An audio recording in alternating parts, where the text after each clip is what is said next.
Health tips হলো ঘুম থেকে উঠেও ক্লান্ত লাগছে। অনেক সময় আমরা ভাবি যে আমাদের ক্লান্ত লাগছে, তাহলে একটু ঘুমায় নেই, ক্লান্তিটা চলে যাবে। তাহলে ঘুম থেকে ওঠার পরেও আমরা দেখলাম আমাদের ক্লান্ত লাগছে। শুধুই কাজের চাপ, নাকি শরীরের মধ্যে বাসা বেঁধেছে নতুন কোনো রোগ? এটা দুটো জিনিস হতে পারে। একটা হলো যে আমরা কাজের চাপে ঘুমাতে পাই না, তাই ক্লান্তি লাগে, অস্বস্তি লাগে। আবার আরেকটা হতে পারে, এমন হতে পারে যে শরীর মধ্যে একটা নতুন রোগ বাসা বাঁধে, সেটা হতে পারে। চলুন আমরা একটু দেখি কি হতে পারে। কর্মব্যস্ত জীবনে হাঁপিয়ে পড়লেও আমরা তেমন গুরুত্ব দেই না শরীরকে। তখন এই ভাবনাই মাথায় ঘোরে যে প্রচুর কাজে ক্লান্ত হয়ে পড়েছে আমার শরীর, তাই শরীর এমন মনে হচ্ছে। বিশ্রাম নিলেই আবার চাঙ্গা হয়ে উঠব বলে এই ভাবনা আমার বা অনেকেরই। কিন্তু সমস্যা হতে পারে আরও গভীর। মেয়েদের তো বটেই, ছেলেদের রক্তে আয়রনের ঘাটতি এখন অনেক দিনের বড় সমস্যা। অর্থাৎ আমাদের যদি রক্তে আয়রনের ঘাটতি হয় তাহলে এরকম ক্লান্তি হয়। তো এটা মেয়েদের অনেক কমন, বাট ছেলেদেরও এখন দেখা যাচ্ছে। আর রক্তে আয়রনের অভাব পড়ে কি করে, সৃষ্টি করে নানা জটিলতা। রক্তে যে আয়রনের পরিমাণ থাকার কথা সেটা নাই, এর জন্য অনেকটা শরীরে অনেক জটিলতা তৈরি করছে। এছাড়াও যাদের এক্সারসাইজ করার অভ্যাস নাই তারাও খুব সহজে এই সমস্যায় ভুগতে পারেন। এক্সারসাইজই মানসিক চাপ কমায়, শরীর ও মনকে প্রফুল্ল রাখে। এটা আমরা প্রায়ই বলি। ডায়াবেটিস নিয়ন্ত্রণ করে, ব্লাড প্রেশার নিয়ন্ত্রণ করে, শরীরের হাড় মজবুত করে, জয়েন্ট এবং মাংসপেশি ব্যথা কমায়। তাহলে শরীর এবং হাড় মজবুত করে, মাংসপেশি ব্যথা কমায়। ওকে, তাহলে এখন একটু চলেন কোন কোন লক্ষণ দেখলেই সতর্ক হবেন। শারীরিক ক্লান্তি ছাড়াও শরীরে আয়রনের ঘাটতির নানা লক্ষণ রয়েছে। সকালে ঘুম থেকে উঠেও ক্লান্ত লাগে, শরীরে মুখে চোখে ফ্যাকাশে ভাব ছড়িয়ে পড়ে, মুখে চোখে ফ্যাকাশে ভাব।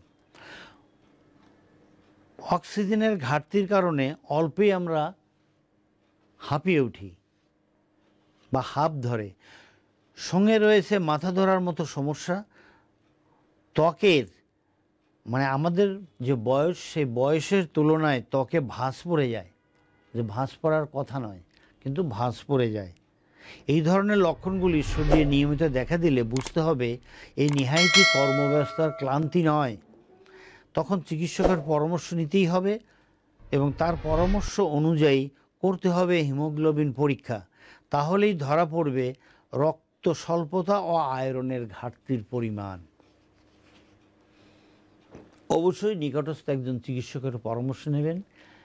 উনি আপনার এগুলো সব বের করে দেবেন, দিয়ে আপনাকে বলবেন যে আপনার কি প্রবলেম হয়েছে।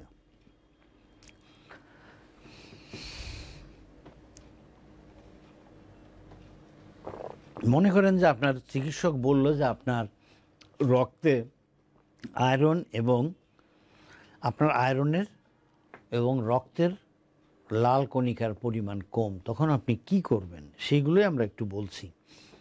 রক্তে আয়রনের মাত্রা বাড়াতে প্রথমেই দরকার এমন খাবার যাতে রয়েছে প্রচুর পরিমাণে আয়রন। আপনি যে সারাদিন খাবার খান তার মধ্যে যে খাবারে বেশি আয়রন আছে সেগুলো খান। সেই খাবার কী করে, খাবারে প্রাপ্ত আয়রন দু ধরনের হতে পারে। আবার একটা হলো হিম আয়রন আর একটা নন হিম, অর্থাৎ হিম সারা আয়রন। হিম আয়রনগুলো আমরা পাবো হলো প্রাণীজ খাবারে, যেমন মাছ, মাংস, দুধ, ডিম এর মধ্যে। এ ধরনের আয়রনের প্রায় 40% সরাসরি শরীর শোষণ করতে পারে। আর নন হিম আয়রন যেগুলো আমরা উদ্ভিদ থেকে পাই, উদ্ভিদ খাবার থেকে পাই, সেই আয়রনগুলো আমরা একটু বলি। সেই আয়রনগুলো কিন্তু শরীর শোষণ করতে পারে না। তাই আয়রন সমৃদ্ধ খাবার খাওয়ার পাশাপাশি খেয়াল রাখতে হবে যাতে শরীর তা শোষণ করতে পারে। আমরা আয়রন খাবার খেলাম কিন্তু শরীর শোষণ করে না, তখন আমাদের জন্য প্রবলেম। যেমন ভাতের সঙ্গে শাক খাওয়ার সময়ে 2 ফোঁটা লেবুর রস দিতে পারেন। আমরা ভাতের সঙ্গে শাক খাচ্ছি আয়রনের জন্য, আপনি যদি এর সঙ্গে 2 ফোঁটা লেবুর রস দেন তাহলে কি হবে? এতে আয়রনের শোষণ শরীরে ভালো হবে। পালংয়ের শাক, পালংয়ের মতো শাক, ব্রোকলি, ডাল, বিন, বাদাম, বেদনা, নানা ধরনের বীজ, ব্রাউন রাইস, এই সর্ষের দানা, এগুলো কি হয়? আপনি খেতে পারেন। খেলে আপনার শরীরে আয়রন বাড়বে। আবার ভিটামিন এ এবং সি সমৃদ্ধ খাবার তালিকা আপনার খাবারে রাখলে তা আয়রন শোষণ করতে শরীরকে সাহায্য করবে। তবে সবসময় মনে রাখেন, একটু লেবুর রস 2 ফোঁটা বা 4 ফোঁটা লেবুর রস দিলে আপনার বেশি শোষণ হবে, শরীর সেটা নিতে অনেক সুবিধা হবে। অবশ্যই সেটা ব্যবহার করবেন।